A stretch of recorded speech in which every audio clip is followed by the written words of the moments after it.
दूसरी जो चीज़ मैंने जिस पे बहुत फोकस किया वो थी आंसर राइटिंग। तो आंसर राइटिंग का जैसे खान सर बता रहे थे कि आंसर राइटिंग की प्रैक्टिस बहुत की, तो उसके पीछे मेरा ये था कि जब मैं हमेशा प्रीलिम्स का कोई भी पेपर टेस्ट देती थी, हम मॉक टेस्ट देते हैं, तो मॉक टेस्ट देती थी तो हमेशा मेरे मार्क्स करीब 90 to 110, 120, इससे ऊपर मेरे कभी मार्क्स नहीं जाते थे।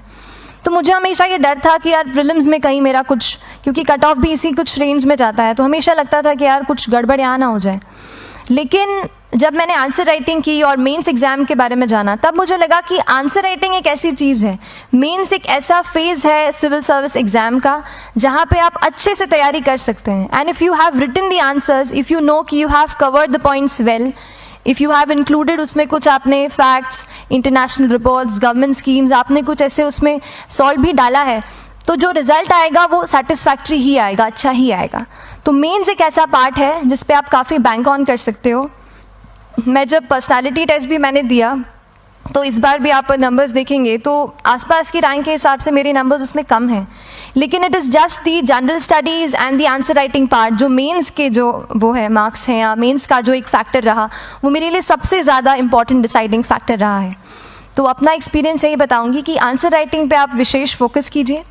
जैसा स्ट्रक्चर आपको बता ही चुके हैं कि इंट्रोडक्शन में कैसे आपको शॉर्ट रखना है, बॉडी एंड देन कंक्लूजन, उसमें छोटी चीज़ जैसे मैं अभी मेंशन कर रही थी, आप एक इंश्योर कीजिए कि देखिए जो भी एग्जामिनर आपकी कॉपी चेक कर रहे हैं वो दिन में 10, 15, 20 कॉपीज़ चेक कर रहे हैं, तो उन सब से आपको अलग कैसे आप अपनी कॉपी दिखा सकते हो, ये चीज़ आपका प्रेजेंटेशन और आप जिस तरीके से आंसर लिखते हो कंटेंट को, वो मैटर करेगा।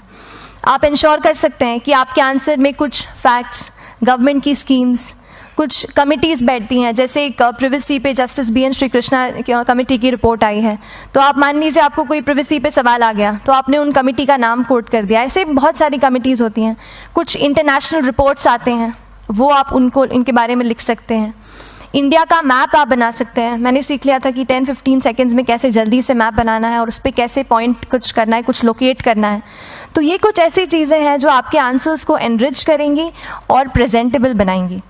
तो इस तरीके से आंसर्स पे जैसे हम क्लास करते हैं, लेकिन उसके साथ साथ आपको ये कोशिश करनी है कि 1 से 2 आंसर पर डे आपको ज़रूर लिखने ही लिखने हैं, apart from the test series that you are doing. Answer writing से 2-3 चीज़ें होती हैं, ना केवल हमारी एक लिखने का हमें समझ आता है हम क्या लिखते हैं कैसा है, पर हमारा कॉम्प्रिहेंशन भी इम्प्रूव होता है। हमें कितना समझ में आया वो भी हमें खुद समझ आता है जब हम आंसर्स लिखते हैं।